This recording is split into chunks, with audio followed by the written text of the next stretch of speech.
I have a pink refrigerator in my kitchen. That's my pride and joy. I'm a huge fangirl. Like, I couldn't even watch Friends until nobody liked it anymore. What's not to like about Gangster's Paradise and Sonic with human teeth?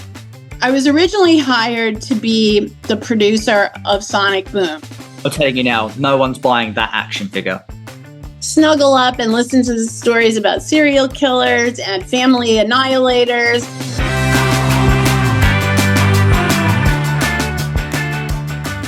Welcome, you beautifully drawn disasters, to Nerds Against Normality. I'm Harry Bowles, basically the Sega of podcast hosts, full of energy and still beloved by nostalgic millennials everywhere. I may not always get it right, but I'll do what Nintendo don't.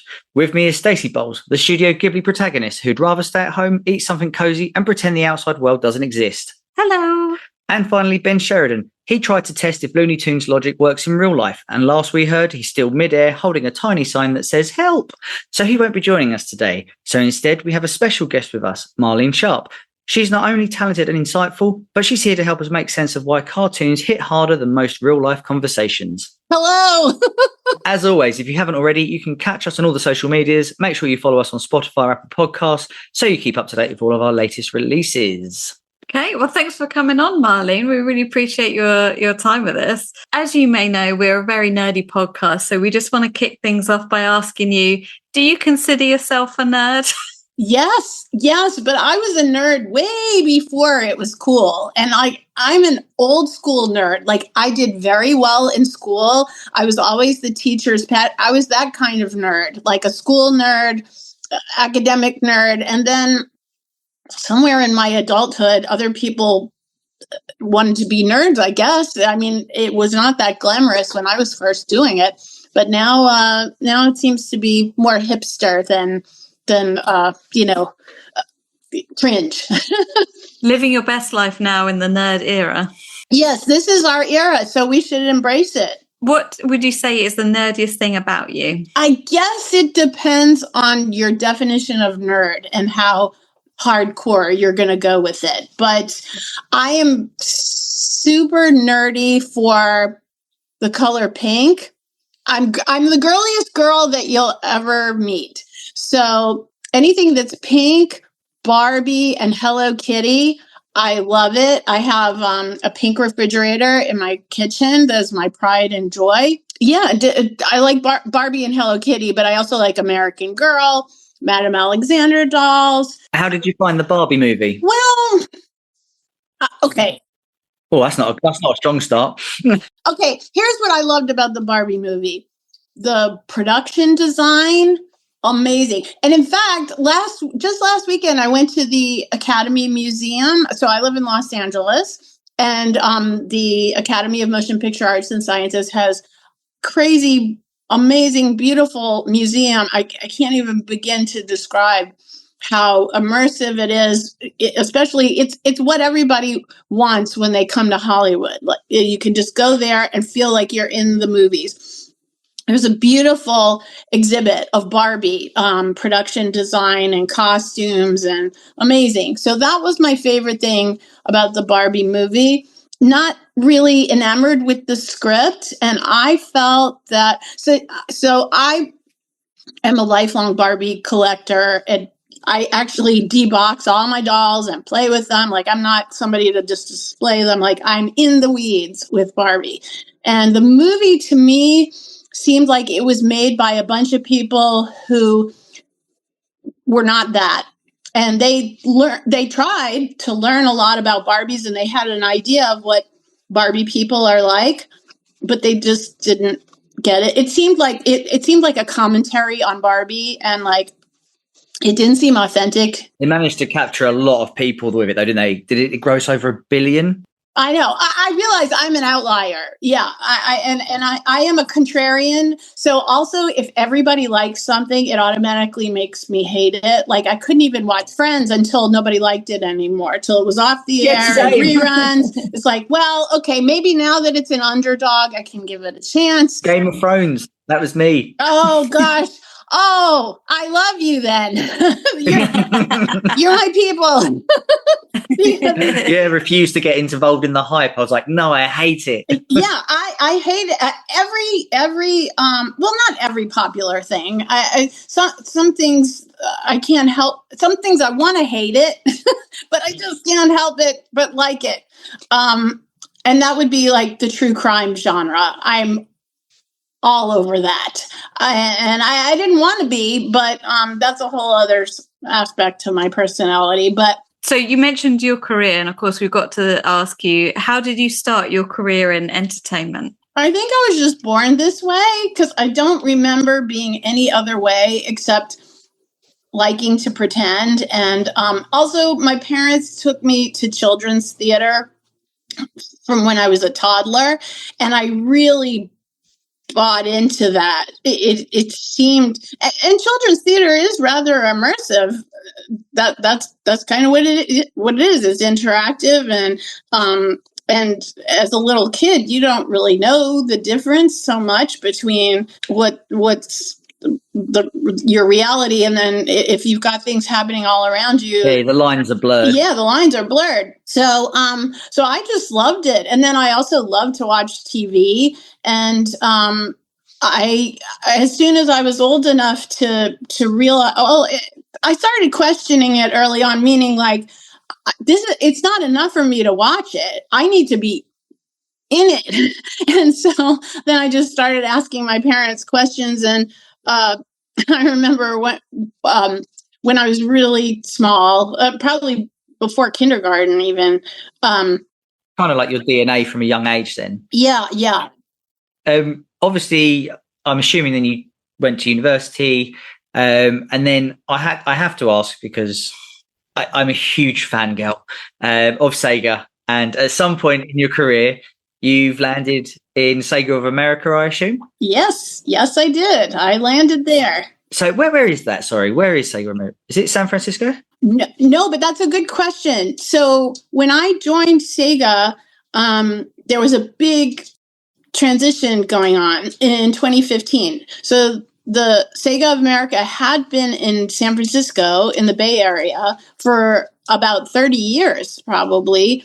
And in 2015, that office was closed and it was shrunk down a lot and then moved to Burbank, essentially, and Burbank, California. And Sega also around the same time had acquired another company called Atlas. Yeah.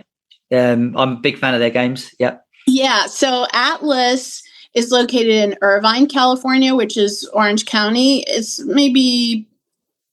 it's near Disneyland.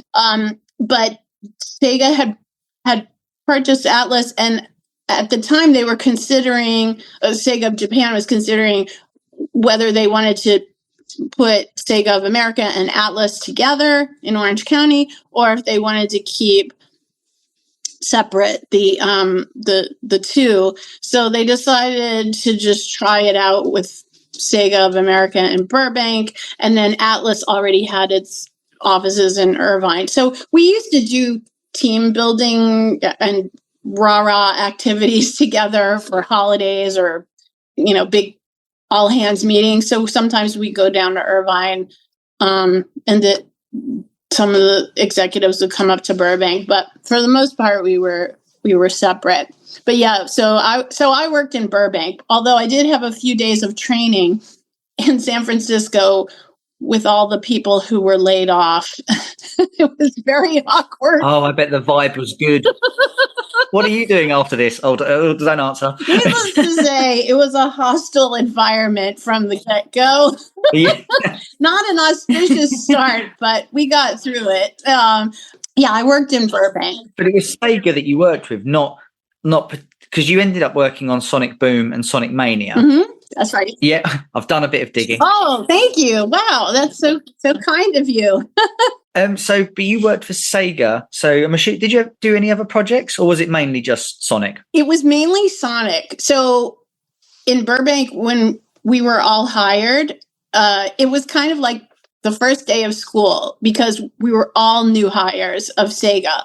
But I was originally hired to be the producer of Sonic Boom. So I was Sega Sonic team, Sonic Pillar. I think that is what they called us. And that was supposed to be my job, was just Sonic Boom production of season 2. So I didn't come on until season 2. But what we quickly realized when we went up to San Francisco for our intensive training is that there was a team of 100 plus people doing the jobs that now 14 people were going to be doing. And we were 6 months away from Sonic's 25th birthday year, and lots of activities were anticipated. Yeah, they had 2 games in the pipeline, and the series. Yeah, it was too much. So we all just, it was like all hands on deck all the time. And then we had to, which you might be familiar with, working with brands, because you guys have a history with Netflix, right? So somebody on your team has a... Oh, yes. Yeah, our friend Ben, who is still holding his help sign. When he lands, he'll be going back to Netflix. He's worked on like Witcher and stuff like that. Right. Okay. So so he definitely knows when you work with a brand, there's not a ton of room for wild creativity. You have to work within the expectations of set parameters, right? Yeah, it's very strict. And so we had to be respectful to the fans. We also had to be respectful to Sega of Japan. That was essentially who we were answering to. Are they hard work? I've heard that they're very difficult to work with. Yeah, it was a very, very, very challenging. Is that why you work for yourself now? I've never really worked with an easy employer before. Well, no, it's actually, I do have my own company, but it's like I have a lot of bosses now. Instead of just one, it's a lot. But yeah, there were things that were in various stages of planning when we all came on board, and we just had to jump onto that train and hang on for dear life and just do whatever, and also try to be faithful to what was put in place before us. Because like Sonic Boom, for example, we were a bunch of new people thrown onto the show. So we had to quickly learn how Sonic Boom fit into the larger canon, and then how that fit into what we wanted to celebrate for Sonic's 25th birthday. And I've got to ask. So Sonic Boom, the TV show, is really well loved and it's really well written and everyone seems to love it. But the game that come out with it was so critically panned, and it's regarded as like one of the worst games ever released. I'm like, how do you deal with the like polar opposites? Like your project is shining and doing something really marvelous, and then the game is like single-handedly trying to tank your project.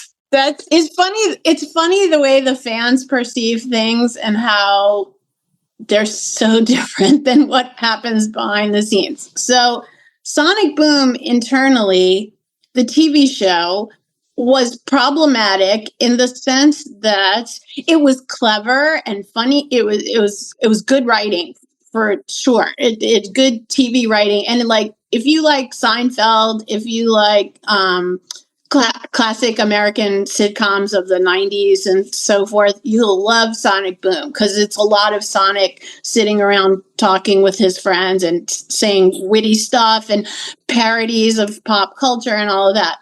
However, when you're doing a merchandise-driven property, which is what Sonic is the Sonic, the TV show and the movie and everything is meant for one thing, and that is to sell stuff, and mostly video games, but also selling toys. Yeah, everything. Curtains, figurines, you're doing costumes. Yeah. Please tell me you got some good merch when you worked on Sonic Boom. I did get some. It didn't all survive. But I got some. Yes, I did get some cool stuff. I did. Hopefully you got a Sonic Hello Kitty, because they did a crossover.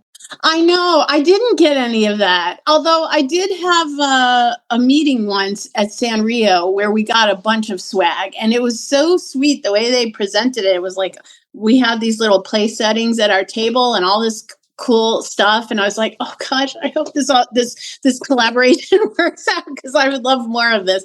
But yeah, I did love that collaboration that we did with Sam. We did a couple, because I also worked on Sonic Dash. But yeah, I know it sounds like I'm a spoiled brat, and maybe I am, but like, you get so much stuff. There's so much. It's all day, every day. And it reminds me of work. That's why I love true crime, because true crime does not remind me of work at all. That's like my naughty escape. So I can like, it's very difficult for me to watch animation as a relaxing pastime. You sit there judging it. Yeah, judging it. And then also, not going to lie, there is PTSD from all these years of working in the business. And it's just like, it's triggering. Let's just say that it's triggering. So that's in my work bucket. And then there's the leisure time where I can focus on, where I can snuggle up and listen to the stories about serial killers and family annihilators. So relaxing. Yes, it's more relaxing, because it's like, this will never affect me. Like, this serial killer was apprehended years ago. He can't hurt me anymore, or ever, especially if they're like deceased or something. So it's like, oh, well, I can listen to this, and that's just a mental vacation. Whereas I know I'm going to have to go back to the trenches of animation and children's programming at some point. One last thing I have to ask about Sonic. So there was a huge hoo-ha when the original movie design dropped. I know. Did you see that and just have a little bit of sick in your mouth? Because that design was horrific. Or was it the best marketing ploy to make a franchise? It was. In my opinion, it definitely was. And I was not working at Sega when the internet broke about it, but I was working at another Japanese video game company at the LA office. I went to work at Level 5. So one of my former Sega coworkers, actually, I hired him to work at Level 5. So the two of us, Sergio and I, we were in a common work area when the news broke, and we had some chuckles. I'm not going to lie. What's not to like about Gangster's Paradise and Sonic with human teeth? Well, we were like, it's not our problem anymore. Like, oh, somebody's going to hang for this. Who okays that? It's really interesting the way things have unfolded through the years, because I've found out more and more about the process and how it happened. I understand, and I wish that the fans would know all of the blood, sweat, and tears that went on behind the scenes. Nobody intended to be disrespectful to Sonic, but it does harken back to the early days of when Sonic was being created. And there was, I don't know if you're familiar with the book Console Wars and Nintendo versus Sega. It's my lifeblood, Marlene. It's my lifeblood. Oh, okay. So Console Wars chronicles the early days of Sega and how Sega was struggling to keep up with Nintendo and innovate.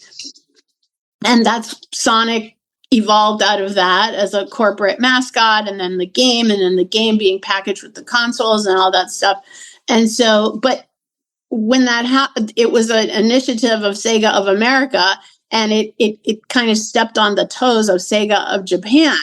And everybody had to try to find a way to get along, and it was difficult. And so a lot of that went on with the Sonic movie 1. So I worked on Sonic movie 1, as did a lot of people, because it was in development for like 10 years. Well, yeah, it passed over from Sony, didn't it? Sony had it, and then they sold the rights to Paramount. Oh yeah, but even before Sony, it has a long and tragic story. Like, it was headed for disaster a long time ago. It's a miracle. Really, what happened is a miracle, because it was headed for disaster, just because there were so many stakeholders, and then people not talking to each other, and like forces outside of Sega that had a big investment stake in it. And then that would, so when you have a stakeholder, an investor, they usually want to have some kind of opinion, a meaningful opinion as to what results on the screen. And when it's a merchandise-driven property, some of those stakeholders are looking out for their own self-interest because they want to sell things. They want to sell the action figures. I'm telling you now, no one's buying that action figure. Yes, but you say that, okay? But have you seen the Disney Chippendale Rescue Rangers movie? Yes, the Ugly Sonic's in that. Yes.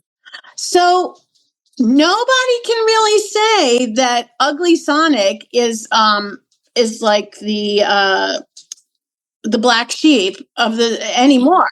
I just think we're so Sonic fans in particular. As soon as we bite onto something that we like, no matter, because there's been lots of years of terrible games and terrible things around Sonic. There has been a lot of bad. I mean, luckily, the last 10 years have been pretty good. Probably starting with the film, to be fair. But no, as soon as we get our teeth into it, we just defend it and we will watch it. And I don't know. And this is what I was just about to ask you. Have you ever noticed the links between autistic people and Sonic? Oh, yeah. Yeah, definitely. And so I work a lot with the autism community, but I wasn't familiar with the autism community at all when I was working at Sega. But what I was familiar with was the Sonic fandom, because I sat next to Aaron Weber, my hero, who is a genius, and he is Sonic the Hedgehog. And I cannot ever say enough good stuff about Aaron, because Aaron really is responsible for turning the entire franchise around. He's just an incredible human being, a creative genius. And I sat next to him. I would have seen you at the Sonic Mania reveal at the Comic-Con. Was it San Francisco reveal, the Sonic 25th birthday? The Sonic 25th birthday celebration that we had was at Comic-Con, at San Diego Comic-Con. So I was right there. For some reason, I got placed at the front entrance, kind of doing security, and I'm not going to scare anybody. I'm the most fearful person, and I was in charge of, I don't know. Well, like I told you, all hands on deck. It was not everything was done right, as you could see. Well, Ugly Sonic, there you go. But one thing that was amazing was just getting to sit next to Aaron, because our workspaces, we essentially shared a table, and we were all at this long thing, and there was Aaron and there was me, and I just saw him interacting with the fans, and he had been working with Sonic since he was 14, and he was in his late 20s when we started working together. So, but yet he had the longest track record of anybody with Sega in the office. And he had played Sonic since he was a little baby, pretty much. And he knew all the Sonic games, all the Sega games. Oh, what a saddo. You know all that too? Yeah, I have a shrine upstairs, like your Barbie shrine. I have a Sonic shrine. Wow. He's the third person in our marriage. Yeah. Yeah, I know all about Aaron Weber. I followed his career. Yes, he's every bit as wonderful. That's really reassuring to hear. Yes. And so sweet and good-natured and generous, and but anyway, sitting next to him, I got to see firsthand the fan dialogue. And I was like, gee, these folks are very, I noticed some common things that would recur in the dialogue with the fandom. And I was like, oh, this is a very interesting psychological study. And then I just kind of forgot about it. And then in 2020, I became accidentally, when it was through animation, I became the entertainment liaison for a program that teaches animation to adults on the autism spectrum as a potential career option. And it was one of my friends from animation who was teaching in the program already. And they needed somebody to advise on what happens after these folks graduate. And so I really didn't know anything about autism, but I did know about show business and animation and so forth. So I came into this program not knowing a lot and doing a lot of trial and error to try to make things work. But when I told people that that I had worked at Sega not that long ago, oh my gosh, it was like I was initiated into this secret society. Like they accepted me right away. And I was a little bit timid, like, I don't have a special ed background or anything like that. And so like the entire program, all the students is what I'm talking about, ranging in age from like 18 to 40, they were all fans of Sega and Sonic. And so one of the first things I did was set up a Zoom because it was during COVID. So I had Aaron and I had three of my other former coworkers from Sega of America do a workshop, a Zoom workshop with my autistic mentees. And it was such a hit and they knew everything. And I noticed just the way they knew the lore backwards and forwards, and then also their opinions on things and the way they expressed things. And also some of them who were very quiet, but then when they would talk about Sonic, they were very vocal, and just a lot of the interaction that I observed in this new role that I was doing, it reminded me of sitting next to Aaron in the office and observing that dialogue too. So then I thought, well, maybe this is just a coincidence, but then maybe there's something else to it. And then for the last 5 years, I've really expanded my work with the autism community, and I've found there are a lot of fans of Sonic in particular who are on the autism spectrum. Well, I think that's a good bridge to talk about some of your current projects. You sent me a link earlier, which I checked out, by the way. It very much made me laugh. Oh, good. Oh, I'm so glad. Those were the 2 stars. I can't remember the name. Something Bowman. Danny Bowman and Adon Correa from Love on the Spectrum. So, so I work with them in a couple of different ways. So I have a relationship with a number of nonprofits. Most of them are based in Los Angeles, and then one it's not a nonprofit, but there's it's an entity that trains people on the spectrum for video game careers. So like coding and animation, anything that would go into working on video games. So anyway, so I work in a lot of PR and marketing and special projects with Autism and Entertainment, Orange County Asperger's Support Group, Spectrum Laboratory, and GameU. And then I have some individual clients on the spectrum who I work with one-on-one. A lot of them are huge fans of anime and manga, and they want to create their own, or they want to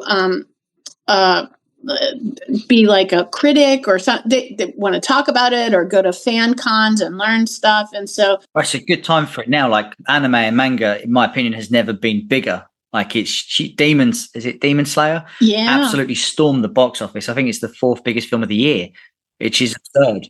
If you said that to someone 20 years ago, you'd probably just get laughed out of the room. Yeah. And anime and manga definitely has had its ups and downs through the years, but wow, in the last, I would say 5 to 10 years, it's really exploded. So there is a lot of overlap with the autism community and just a lot of these big fandoms, even like Star Wars and the Marvel universe and these fan cons in particular. We have a Trekkie here. Absolutely.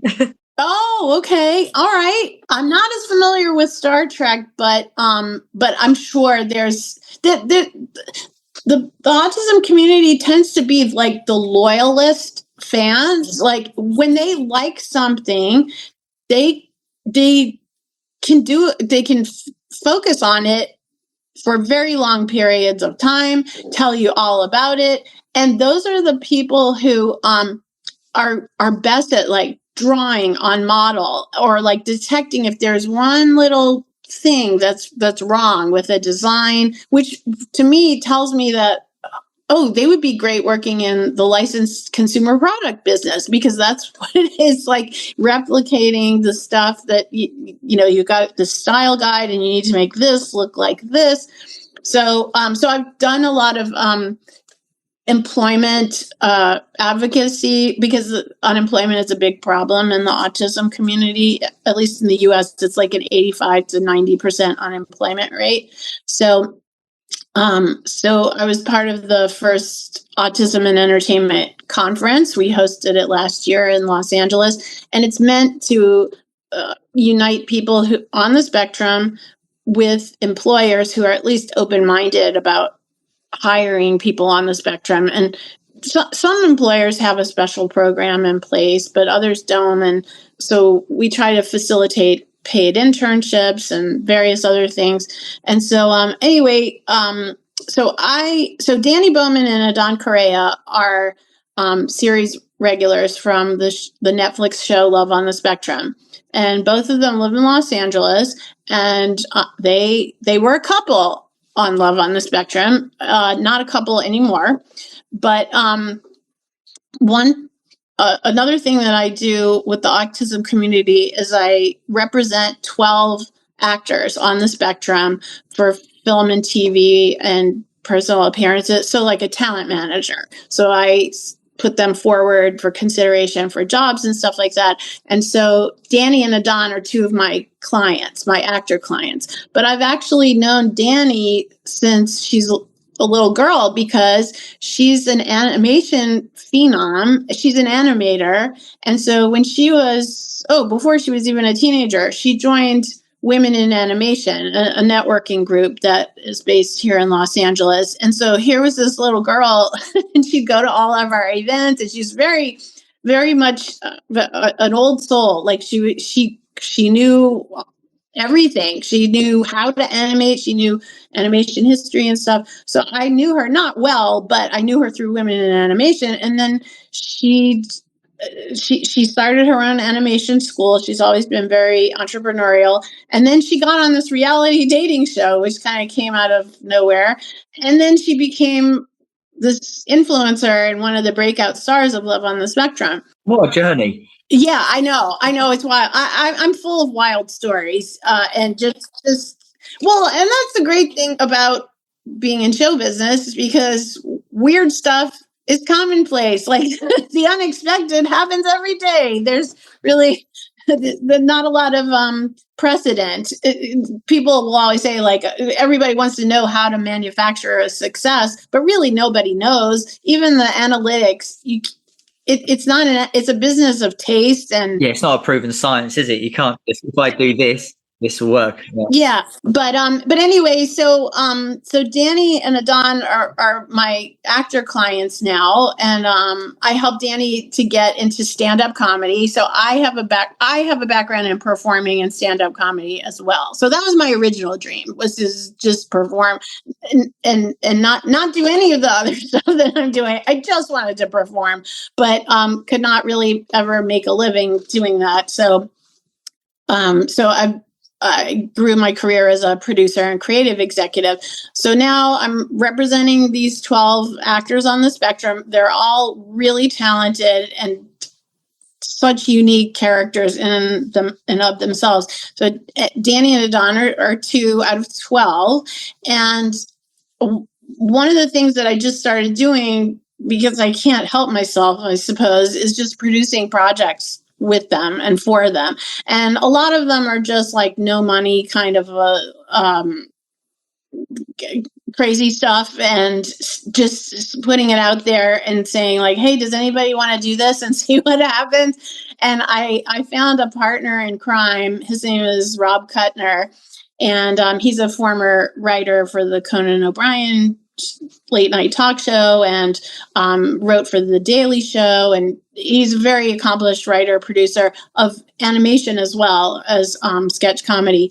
And he's very committed to the autism community too. So the two of us get into all these crazy projects, and then we come up with these ideas, and then we're like, well, maybe one of our pals from the neurodivergent community would want to do it with us. So that's where this link came from that I sent you this morning. So actually, Rob is working on a YouTube channel that is political commentary, but meant to be bipartisan. So making fun of both sides of American politics. Yeah, that's the vibe I got. It was, no, I'm a soft lefty, and I've been to my third feminism rally in 1 month, and the other guy's far right.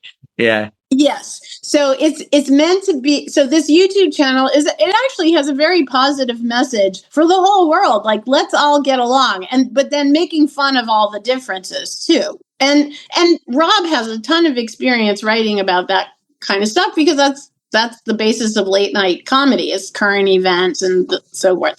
So he started working on this YouTube channel with some collaborators over the summer, and so he sent me the script for this sketch called Bipartisan Movie Review. And he had this idea for a Democrat and a Republican to host a movie review show. And so we did. So the sketch was about a review of Freaky Friday and the body switching. And the review, it's based on the actual movie, the sequel that came out, I guess late summer or early fall. And so, but then there's a twist in the sketch, and the sketch is very short. It's only like 2 minutes, maybe tops. And there's a switch, and then the Democrat and the Republican switch bodies as it happens in the movie. And so we cast Danny and Adon, because Danny and Adon add extra levels of symbolism and drama, because they had their own dramatic moments on Love on the Spectrum. And so anybody who has watched the show Love on the Spectrum and is familiar with Danny and Adon's relationship will see Easter eggs. So we love puns. We love like multi-level humor and all of that. And so Rob had sent me the script and said, oh, do you think one of our friends from the neurodivergent community or two of our friends would want to do this sketch? And I thought of Danny and Adon right away, because they already have. Well, they've got history as well, right? They used to date. They have history. And that history almost got us into hot water. But we finally released the sketch this week, only on Instagram. And remind us what that's called. The sketch is called Bipartisan Movie Review, and it's for a YouTube channel called Rebel Voices in Media. If you Google Rebel Voices in Media, you're not going to see a lot online. You will see a YouTube channel that is very unpopulated. There are a few, and the videos that are on there are very well done. It's very high quality, and the people who are working on it in the trenches, like Rob, for instance, are very accomplished and very talented. But I sort of came to it from the casting, because he was asking me about casting, and then I do tend to insert myself in things and then not let go. So then I became like calling the shots with the strategy, and I was like, we've got to collab with Danny and Adon and have them release it on their Instagrams at the same time. And so then I kind of like usurped some of the power, but so far it's working out. We haven't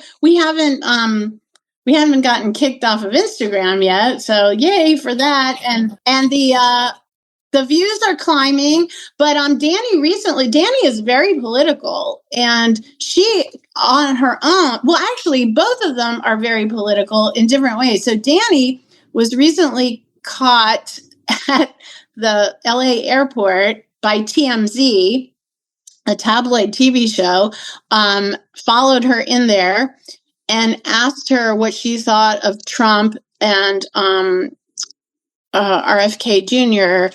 spouting off about autism and the causes and things like that. Well, the good thing about autistic people is that they don't say what they think, they. So I imagine it went really well. She flipped off Trump on camera.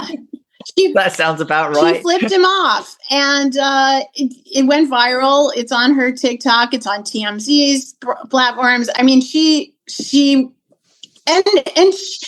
very respectful. But I think that the interviewer is British, so there's a British connection here too. That's awesome, and we look forward to watching that on Insta. I think you said, right? Yes, on Instagram. So very briefly, one of our normal segments we do is we get people just to list their top 3 favorite things in a genre. So it's only right that we ask you what your top 3 favorite animated TV shows are, or films, games, your top 3 animated things of all time. Wow. Well, I love Snow White, and I love Mulan, and the top 3. Okay, I'll say Sonic Boom, or I'll say Sonic, just Sonic overall, because I would be I must thank Sonic for large chunks of my career, so I gotta pay respect to where I came from. So if your top 3 are all Sonic, is that what you're saying? Oh no. So Sonic, we'll just put Sonic, all of Sonic is Sonic, Mulan, and Snow White. Love it. Classic Disney meets a blue hedgehog. And finally, we also normally ask our guests to give us a film recommendation that we will review on our next episode. You can choose to be really nice or really mean and give us something not great to watch. Oh, wow. Choice is yours. Well, you've probably seen it. It's my favorite movie. Well, one of my top 2 favorite movies, but Clueless. Have you reviewed Clueless? We haven't done Clueless. No, we haven't. And I love that film. Is it my sort of film? This is the 30th anniversary. This year is the 30th anniversary. And just a shout out to the casting director, Marsha Ross. We are in a networking group together, Greenlight Women. And I didn't know until earlier this year that the Marsha Ross that I knew from Greenlight Women was the Marsha Ross, the casting director of this iconic film. So when I found out, I stalked her for a few weeks because I had to know everything there was to know. And oh my gosh, she's an incredible person, but that's one of my favorite movies. So I absolutely adore that film. And that's the one with Paul Rudd in, isn't it? And he looks the same now. Oh, well, we really look forward to watching that. Thanks for the recommendation. Oh, good. Yay. And is there anything else you wanted to say before we sign off? Oh, just thank you. Thank you for having me on the show and being so excited about everything.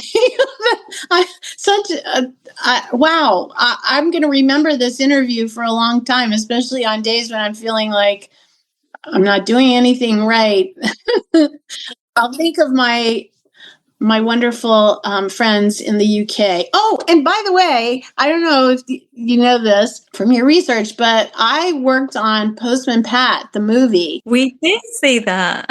That was my life for 4 years. 4 years? 4 years, yes, because I was the starting point of that movie. I was the director of development, and one of my main missions was to find brands that could be resurrected and reconfigured and relaunched.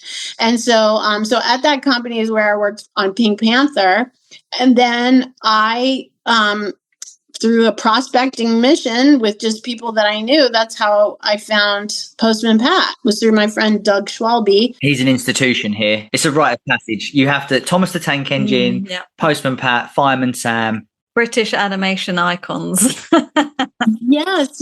And I learned that over my 4 years working on the film. And I went to the premiere in Leicester Square, and whenever when I'd go to the UK for for movie stuff, I would always tell the people in customs to try to self-serving. I wanted to get through the lines quicker, but I'd say, "Oh, I'm here." Could they ask you, "What is your business in our country?" And I'd say, "I'm here working on Postman Pat," and I'd get special treatment.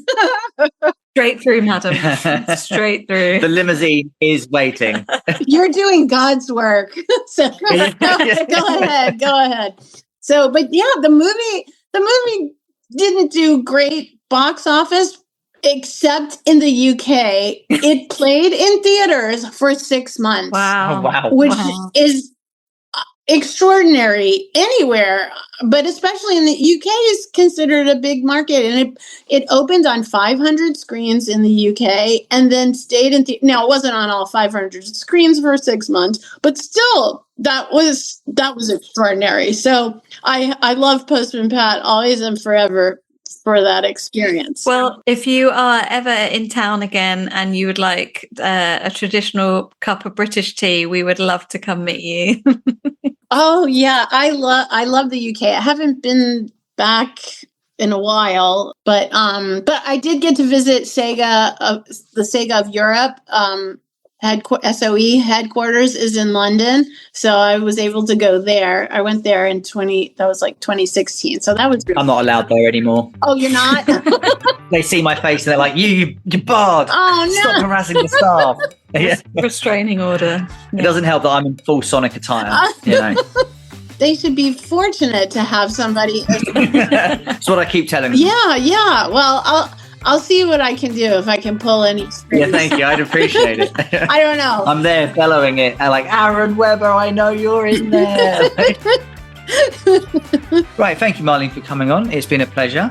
And that's it for this week's Nerds Against Normality. Thanks for hanging with us. Catch all of our latest episodes every Wednesday wherever you get your podcast from. Please follow, rate, like us on social media for more exclusive content, and check out our merch at nanpodcast.tmail.com. If you have a question, something you want us to review, or a great story from your week, please email us at nanpodcast@outlook.com. Thank you for listening. Bye. Bye.